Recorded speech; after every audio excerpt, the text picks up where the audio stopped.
Naše nová letecká společnost Czech Connect Airlines byla založena v roce 2005. Svoje lety ovšem začala až v roce 2010 a jako charterový přepravce s názvem Central Charter Airlines. Na konci roku 2010 jsme se ovšem rozhodli změnit filozofii celé letecké společnosti a převedli jsme hlavní biznis z charterů na pravidelnou leteckou přepravu. Z tohoto důvodu jako pravidelní přepravce jsme dále nemohli používat slovo charter v názvu společnosti a proto jsme se od začátku roku 2011 rozhodli firmu přejmenovat na Czech Connect Airlines. V současné době je naše letecká společnost bázovaná v Ostravě, což je v severní části České republiky na Moravě, ale obchodní složky a vedení společnosti je v Praze. Naše společnost využívá letadla Boeing 737 a prakticky létáme ze všech hlavních měst. Pravidelné linky provozujeme z Brna, provozujeme je z Karlových Varů i z Prahy. Z Brna jsme začali první pravidelnou linku 4. března tohoto roku a bylo to do letiště Domodědovo do Moskvy. Dále létáme linky z z Brna do Petrohradu, z Karlových Varů do Jekatěrinburku. V červnu jsme zahájili linky z Prahy do Ženevy a dnes 30. června jsme zahájili linku Praha-Atény. Naše letecká společnost nabízí služby na vysoké úrovni. Služby na palubě jsou rozděleny do 2 tříd, používáme komfortní třídu a potom třídu turistickou nebo ekonomickou. Musím říci, že naši cestující jsou s našimi službami spokojeni, jsme společnost, která je velmi bezpečná.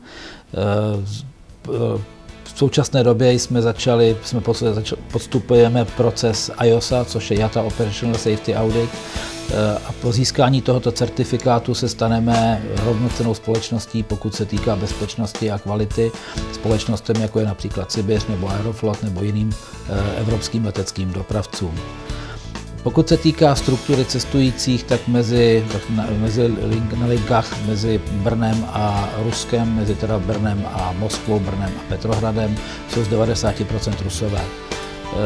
Jsou to především se jedná o turistické skupiny, nicméně do budoucna bychom chtěli tyto turistické skupiny, počet těchto skupin snížit a zvýšit počet individuálních cestujících a biznismenů. Myslím si, že náš letový řád je postaven tak, že může vyhovovat teda jednak turistům a jednak lidem, kteří cestují mezi Českou republikou a Ruskem služebně. Pokud se týká plánů Czech Connect Airlines, tak nejvíce soustředujeme na Rusko a na země SNS. Jak jsem již řekl, hlavním bodem našeho provozu je Moskva, letiště Domodědovo, ale rádi bychom rozvíjeli i další země.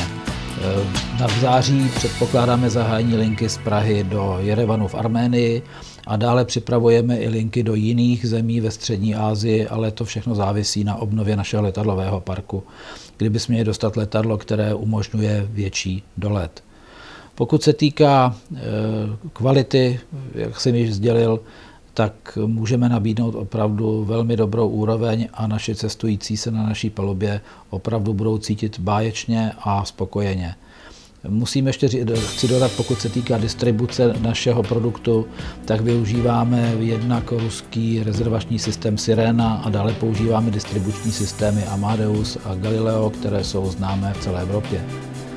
Pokud se týká spolupráce s ostatními leteckými společnostmi, tak na prvním místě v současné době je společnost UTR a Sibiř, s kterými připravujeme dohodu o spolupráci. Tato dohoda nám umožní prodávat cestujícím letenky ne pouze do konečného bodu Moskva nebo Petrohrad, ale umožní nám prodávat letenky i do dalších bodů za tyto ruská města, kam budou tyto cestující pokračovat na linkách těch 2 leteckých společností, které jsem již uvedl.